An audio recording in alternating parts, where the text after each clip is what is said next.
കൂട്ടുകാരെ നാട്ടുകാരെ വരൂ, നമുക്കിന്നൊരു ദാൽ പാലക് ഉണ്ടാക്കാം. ഓക്കെ, അതായത് പരിപ്പ് കറിയാണ്, പക്ഷേ ഒരു നോർത്ത് ഇന്ത്യൻ ടച്ചിലാണ് ഞാനത് ഉണ്ടാക്കുന്നത്. മുടിയൊക്കെ എന്താ ഇങ്ങനെ ഇരിക്കുന്നതെന്ന് വെച്ചാൽ എനിക്ക് അറിഞ്ഞുകൂടാ, അതിൻ്റേതായിട്ടുള്ള ഓക്കെ. എനിവേസ്, അപ്പം ഇന്ന് ഏതായാലും എനിക്കൊരു അപ്പോയിൻമെൻ്റ് ഉണ്ട്. അപ്പം ഞാൻ വിചാരിച്ചു പെട്ടെന്ന് എന്താണ് ഉണ്ടാക്കാൻ പറ്റുന്നത്, ഒത്തിരി നേരം ഇവിടെ ഇരുന്ന് സമയം കളയാതെ. അപ്പോൾ അങ്ങനെ പെട്ടെന്ന് നമുക്ക് ഉണ്ടാക്കിയെടുക്കാൻ പറ്റുന്ന ഒരു സാധനമാണ്. അപ്പം ഞാൻ ഏതായാലും എൻ്റെ റെസിപ്പി കാണിച്ചു തരാം, നിങ്ങളൊക്കെ ട്രൈ ചെയ്തിട്ട് അഭിപ്രായം പറയാം. ഓക്കെ, ആദ്യമേ ഞാൻ ചെയ്തത് കുറച്ച് റെഡ് സ്പ്ലിറ്റ് ലെൻറ്റിൽസ് എടുത്ത് കഴുകി വൃത്തിയാക്കിയിട്ട് കുറച്ച് മഞ്ഞൾപ്പൊടിയും കുറച്ച് കശ്മീരി ചില്ലി പൗഡറും കുറച്ച് ഉപ്പും കൂടെ ഇട്ടിട്ട് ഇങ്ങനെ ഞാൻ അടുപ്പിൽ വേവിക്കുകയാണ്. ഓക്കെ, കുക്കറിനകത്താണെങ്കിൽ ഒരു 2-3 വിസിൽ മതി. ഏതായാലും ഞാൻ ഇന്ന് അടുപ്പത്ത് ഇങ്ങനെ അങ്ങ് വെക്കാൻ തീരുമാനിച്ചു. അപ്പോൾ അത് അവിടെ ഇരുന്ന് കുക്കായിക്കോട്ടെ. ആ സമയം കൊണ്ട് ഒരു സവാള, ഒരു 3 തക്കാളി ചെറുതായിട്ട് അരിഞ്ഞതും, പിന്നെ ഒരു 5-6-7 അല്ലി വെളുത്തുള്ളി, ഇങ്ങനെ ആരുടെയെങ്കിലും മോന്തയാണെന്ന് വിചാരിച്ചിട്ട് ഇങ്ങനെ ഇടിച്ചിടിച്ചിടിച്ച് ചമ്മന്തി പരുവാക്കണം. ഓക്കെ, ഇനി ഞാൻ ബാക്കി കാണിച്ചു തരാം. ഗൈസ്, പ്രധാനപ്പെട്ട ഒരു സാധനം മറന്നുപോയി, ബേബി സ്പിനച്ച്.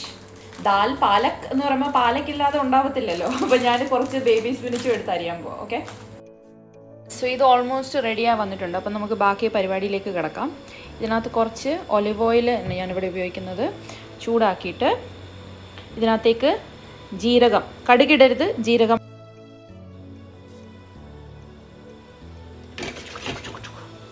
ഓക്കെ, നല്ല ജീരകമാണ്, ക്യൂമിൻ സീഡ്സ്. ഇതിനകത്തേക്ക് നമ്മുടെ നേരത്തെ പ്രിപ്പയർ ചെയ്ത് വെച്ച വെളുത്തുള്ളി ഇട്ട് കൊടുക്കുക. അതൊന്ന് 2 സെക്കൻഡ് ഒന്ന് ഈ തവിയങ്ങെടുക്കാം. അത്രയും കൂടെ പാത്രം കുറച്ച് കഴുകിയാൽ മതിയല്ലോ അല്ലേ.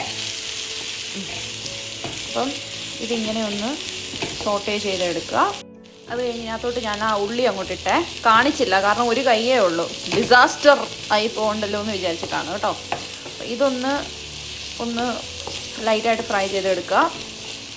ഓക്കെ, ഇത് ഏകദേശം ആയി വന്നിട്ടുണ്ട്. ഇതിനകത്തോട്ട് നമുക്കിനിയും നമ്മുടെ ടൊമാറ്റോസ് ഇട്ട് കൊടുക്കാവേ. ഇത് വന്നിട്ട് നന്നായിട്ടിങ്ങനെ വെന്ത് കൈൻഡ് ഓഫ് മെൽറ്റാവുന്ന പരുവാവുമല്ലോ, അതുവരെ ഇത് കുക്ക് ചെയ്യണേ. ഓക്കെ, ടൊമാറ്റോസ് റെഡി ആയിട്ടുണ്ട്. ഇതിനകത്തോട്ട് നമ്മൾ നേരത്തെ അരിഞ്ഞു വെച്ചിരുന്ന ബേബി സ്പിനച്ചും കൂടെ ഇട്ടിട്ട് ഒന്ന് വാട്ടിയെടുക്കാവേ. ഓക്കെ, ഇനി ഇതിനകത്ത് മസാലയായിട്ട് ഇത് കസൂരി മേത്തിയാണ്. കസൂരി മേത്തി, ഫെനുഗ്രീക്ക് ലീവ്സ് എന്നൊക്കെ പറയും. അതുപോലെ തന്നെ കുറച്ച് ഗരം മസാല, ഇച്ചിരി മതിയേ. പിന്നെ ആവശ്യത്തിന് വേണ്ട കുറച്ച് ഉപ്പ്.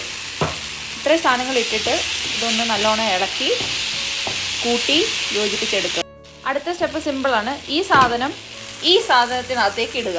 ഞാനത് ചെയ്തിട്ട് വരാം, ഒരു minute. And that's all my friends. ഇതിനി നല്ലതായിട്ട് മിക്സ് ചെയ്ത് ഒന്ന് കൂട്ടി യോജിപ്പിച്ച് കഴിഞ്ഞാൽ നമ്മുടെ എളുപ്പത്തിലുള്ള നോർത്ത് ഇന്ത്യൻ ദാൽ കറി റെഡി. അപ്പം ശരി, ഞാൻ പോയി പാത്രം കഴിക്കട്ടെ. ബൈ.